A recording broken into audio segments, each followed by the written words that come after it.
4 teams traveled to California to kick off Season 2 of the $10,000 drag shootout. Team Bigun is back to defend their title. CompCam sponsored a new dream team, with Jesse Adams returning as the lead fabricator, along with 2 new teams for 2019. Midwest Mayhem with team leader Joe Hunt and Enemies Everywhere traveling all the way from Australia to compete. It was time for the 10K Olympics to see which team got to pick their car first. Team Bigun came out on top for the 2nd year in a row, but we had a little surprise for them in the form of a 1982 Granada station wagon. The Dream Team chose a Ford Mustang. Midwest Mayhem decided to build the '79 Cutlass. And Enemies Everywhere picked up the 1998 Chevy Camaro.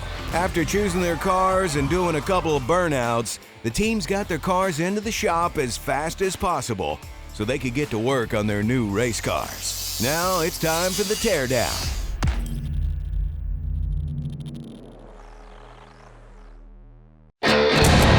What would you do if I gave you $10,000 to build the quickest drag car possible in only 10 days? 4 teams, 1 race, 1 winner. We don't do anything good, we just kind of do everything half-assed. This is the first thing he's done all week.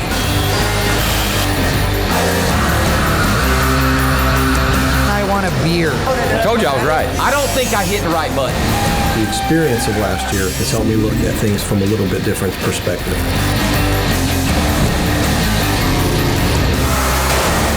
There is so much shit happening right now.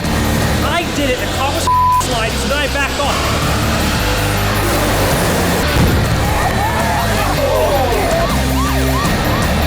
That's pretty stout. It made 11 horsepower. We're not here for a long time. We're only here for a good time.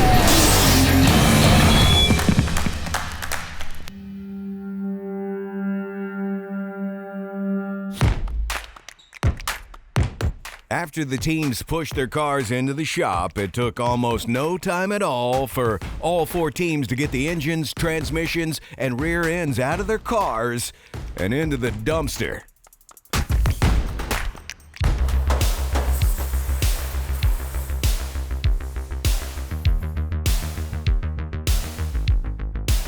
Once the factory powertrain is out of the way, the teams need to decide their plan of attack. This is the first time we've seen most of these cars. They're all new to me. It's a car I've never worked on, so just working out how to pull things apart can be a bit of a challenge, but I'm sure we're more than up for it. There's no doubt that the 4th Gen Camaro is a great platform for a drag car, but the team from Down Under is going to be spending a lot of time cutting out a ton of the car.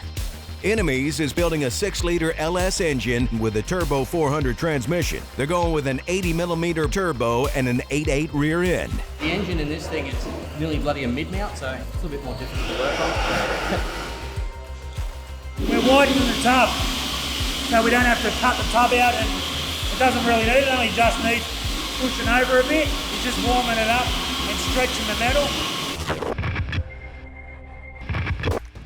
Each team has $7,000 to spend at summitracing.com on any brand new parts they need to build their cars. Summit's had everything we've needed. The website's super easy to search parts on it. Summit will be shipping parts overnight so the teams can build in their tight 10-day schedule. Some people, it would take a year to build a car, from scratch like this. It really makes you lean on your skills in both budgeting and planning. Any budget build requires used parts. The teams have a $3,000 cash budget to pick up used, secondhand parts to try and save a couple of bucks. The budget is changing daily, if not hourly. The $2,500 cash is not that much. When it comes to buying and building a fast car for 10 grand, these guys need all the help they can get. Whenever the team wants to install a used part on their car, there's a detailed process in place to make sure everyone's paying the right price for the parts and to make sure whatever they're using is actually what they say it is. Each team has to get a used part pre-approved before they buy it. A panel of tech inspectors will review the part, making sure it's at fair market value and as it's described. Once they've purchased the part, it has to go into our impound, where Tech Director Lonnie Grimm can inspect it. Depending on what happens during the inspection process, the part will be approved if it matches the description from the teams as well as the value compared to the price they paid. Midwest Mayhem is hard at work on their 79 Cutlass. Because the G-body has to be clearanced so much, the Midwest boys are cutting, torching, and removing as much of the car as possible to give them the room they need and to shed some weight so they can properly balance the car for the race. We knew that day one we wanted to get the car completely tore apart. Joey and Chad were jumping right on getting the front clip off and the drivetrains out, and then we're evaluating rear suspension, getting this Mustang 8.8 rear end into the G-body. And it's roughly the same style suspension, so we got to modify a few things. We have very limited room in the wheel tubs on this car. Midwest is building a junkyard 4.8-liter LS engine with a turbo 400 transmission. They're going with an 80mm Borg-Warner Airworks turbo and an 8.8 rear end. Team Bigun is thrashing on their 82 Granada wagon. They completely removed the factory wheel tubs, make sure the 28-inch tall Mickey Thompson drag radials have the room they need once they start lowering the car down. The wagon is awesome. I'm a wagon guy, but man, what a wrench that threw in the works. Different rear end housing that we've got to go with, completely different suspension system than we planned. The front brakes that may or may not actually work on these Granada spindles. This year, Team Bigun is going with a big block Chevy with a turbo 400 transmission. They're spraying the house down with a NOS Nitrous Pro Shot kit and putting the power to the ground with an 8.8 rear end. The green team wants to shed as much weight as possible from their Mustang. They have a minimum weight their car has to meet, but if they strip enough of the car away, they have a lot better chance of making it a balanced race car when it's all said and done. The strategy is to get the car as light as we can. Now, obviously, we have a minimum weight, but we're going to put the weight where we want to put it.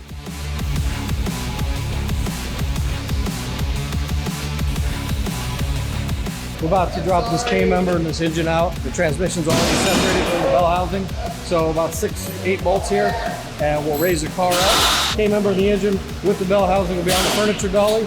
Roll that out, get rid of it. The Dream Team's going with a 5.3-liter LS engine backed by a turbo 400 transmission. An 8.8 rear end will put the power to the ground, and an 80mm turbo will make the boost. I'm gonna watch some stuff today.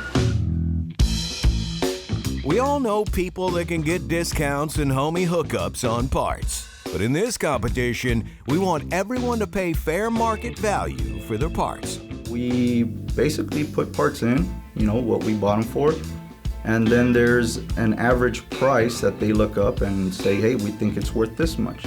The information you provide in pre-approval submission is not what come out of the box. They definitely have better parts than they let on to. They got them dirt cheap, which is a horseshit thing. The guy who had my turbo that I was trying to purchase could not give me pictures. But I was trying to get it solved, and I got to do a lot of shit extra to try to get my teammates the parts. And they were busting our balls about it, and they just said, no, we couldn't have it.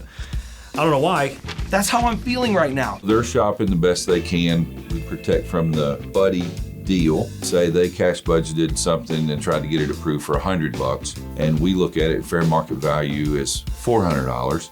Then we make that $300 adjustment. It's very detrimental to that cash side budget for these builds. In any case, that can work in your favor or against your favor. It's kind of been working against us about 80% of the time.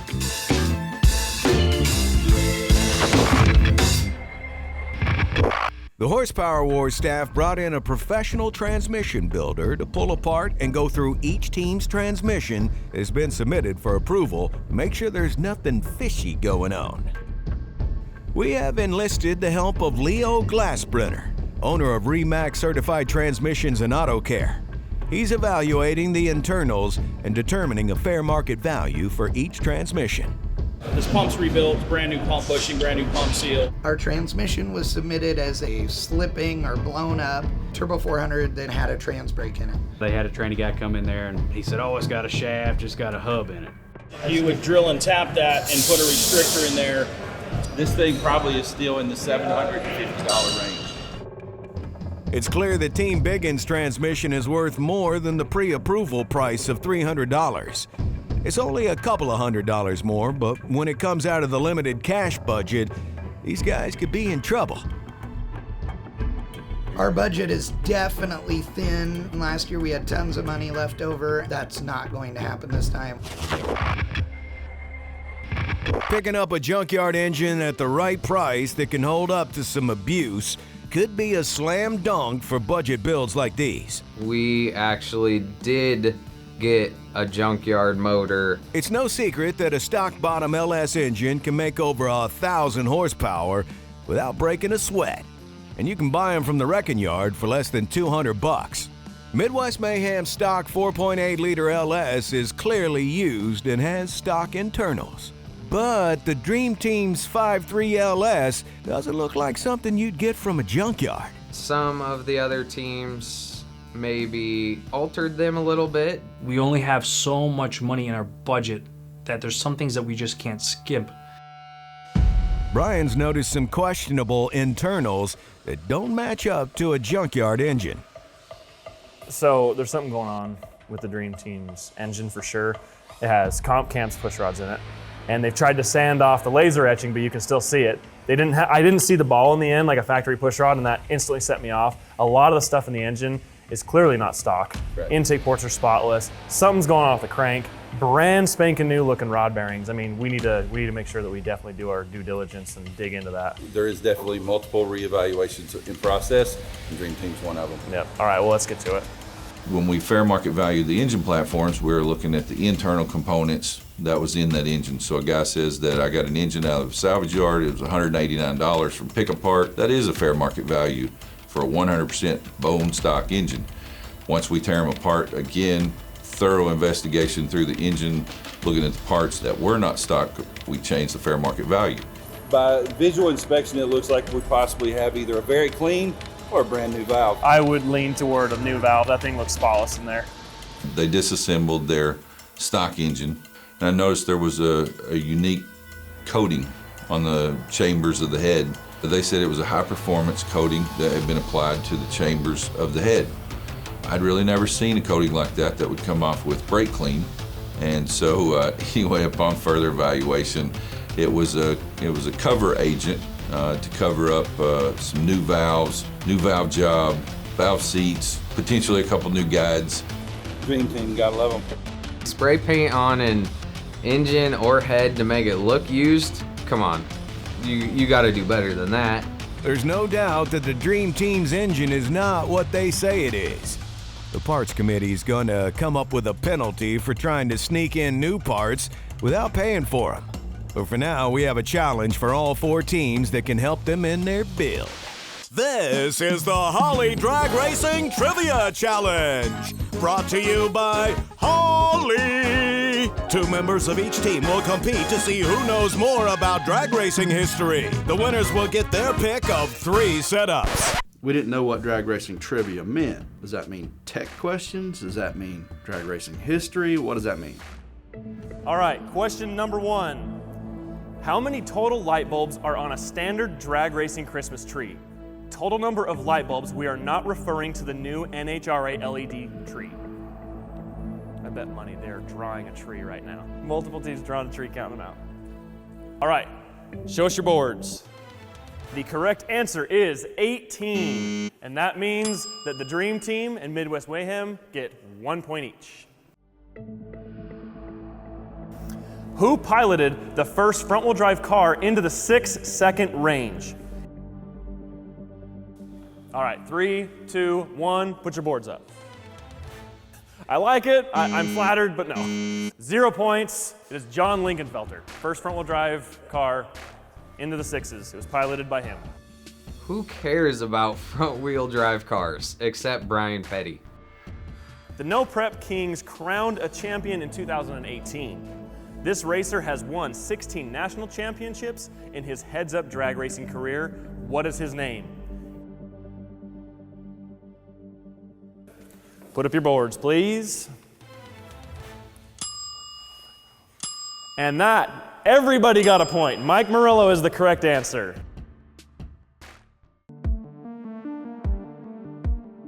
Question after question, the teams are grilled on their racing knowledge.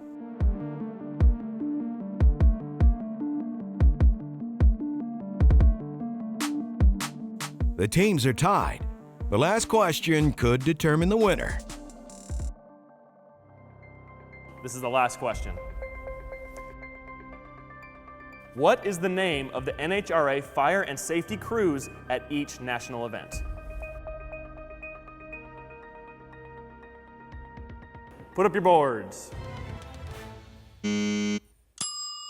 Safety Safari is correct. I'm sorry, Safari is so close, but that means Team Bigun gets a point, and the Dream Team, they've won this competition.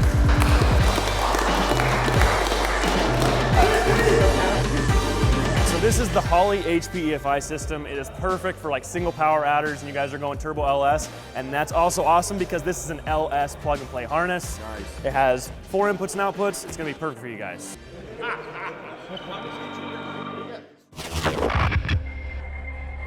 This year, to keep the drivers safe, Competition Engineering is providing pre-bent 10-point NHRA-approved roll cages for each of the teams. These cages are 1 5/8" wall, mild steel, and are good to ETs up to 850. The fabricators are arguably the most important members of each team. Fabrication's my love, my joy. That's what I love to do. The welding I learned from Harold Wiggins that owns a Phantom Racing Chassis, the go-kart company. We were the first to implement robotic welding in go-kart chassis here in the United States. And I've always had a passion for cars. I started working for Bigun 3 years ago now, part-time. It's just, been an ongoing deal. We just, we gel together. I have a lot of drive, I have a lot of passion. I want to be the best I can be with what I do, and whether I'm welding a part or machining a part or whatever, I give it 180%. And with all the rest of our team members, I think we've got the best team here.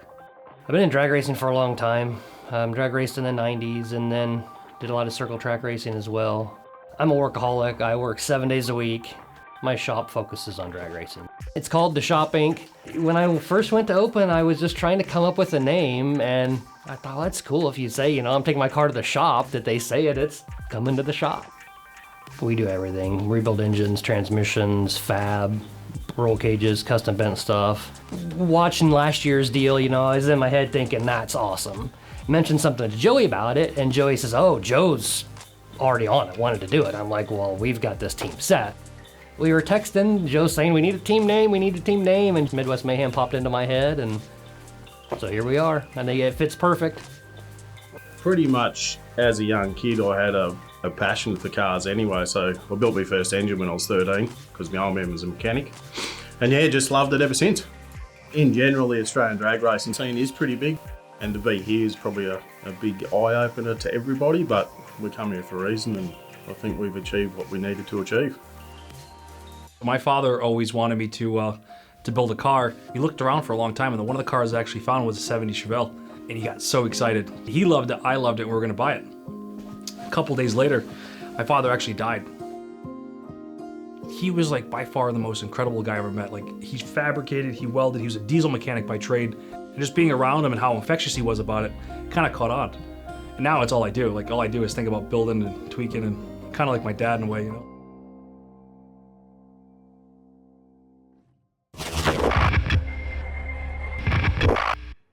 Earlier, we were inspecting each team's transmission, and Team Bigun's Turbo 400 had a few extra upgrades inside. After a reevaluation, the parts committee put a $575 price tag on the transmission. I think there's an inherent problem with bringing in an outside training guy. Yeah. That one of the parts approval committee members was on the Dream Team last year, and don't a damn one of those give a about us. Right. Who are they going to target? Us. There's nothing we could do. Heads and head gaskets. Yeah. Rule bending and rule breaking. We're good at trying to push the envelope, but opening the envelope, it's bullshit. It takes the kind of the spirit out of it. I mean, the thing, the big attraction to this whole event for us is seeing people do everything themselves. No behind the scenes BS because their team isn't capable of doing it themselves.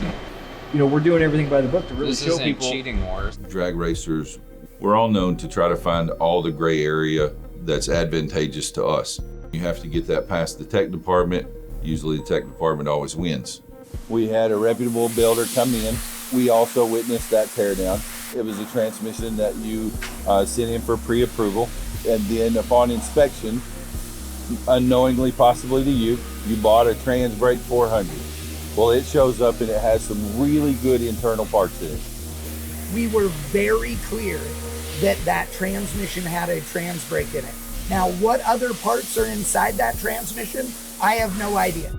Transmission valuation with what the internal parts that was seen, the condition that the transmission is in, and the amount of work that's still needed to put it back together in usable condition has been set at $575. They increased our value of the tranny a good bit, which hurt our budget. You know, we had thousands of dollars left at this point last year. We're down to hundreds of dollars now.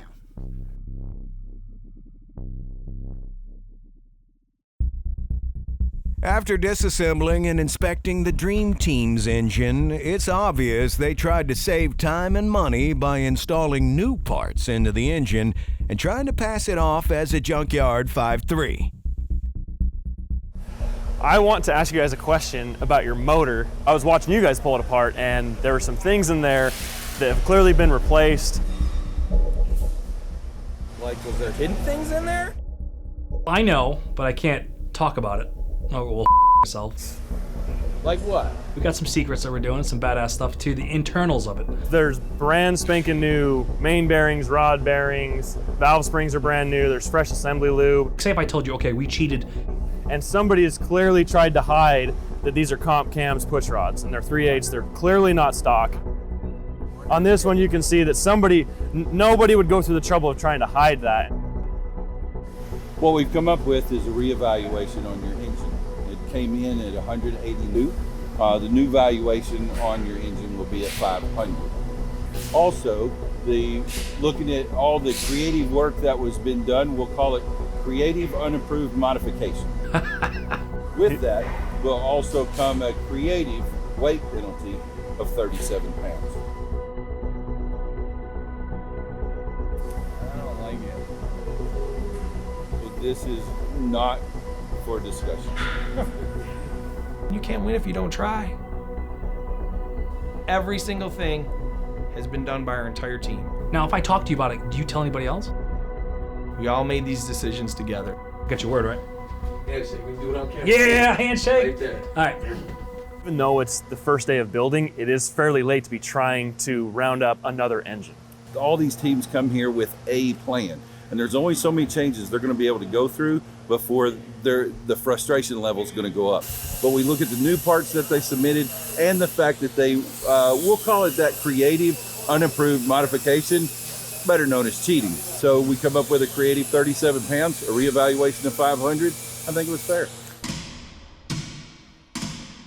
The Dream Team decided to keep their engine and pay the $500 out of their cash budget, as well as accept the 37-pound creative weight penalty. This makes their Mustang the heaviest car in the competition. There's never been a homicide in this shop. According to Dean, there's about to be one. And Don't Do It Don's gonna be the first one gone. Next time on the $10,000 drag shootout. From day one, we knew the Dream Team was going to struggle because they're not a group of buddies. That team is the most dysfunctional group I think I've ever seen. I did it and caught and slide, so then I backed off. If he wants to act like a jackass and be inconsiderate to the rest of us who are out there, he's free to leave. Now, if I talk to you about it, do you tell anybody else? I won't tell anybody. It would screw me. Now, but even if James found out about this, James is not going to see this until it's in the editing room. So we can't get in trouble for it? Can't get in trouble. I mean, if they catch you during, like, you're not going to get in trouble for production. Like, me solely, I'm on the camera, 100%. James doesn't see this until it goes in the editing room. So really, what we do in here is all confidential. All confidential. That's why it's up and away. And it's when you edit it. So yeah, we're in so we can tell you the secrets of what we're building in here and shit. You can. All right. Actually, make a good show.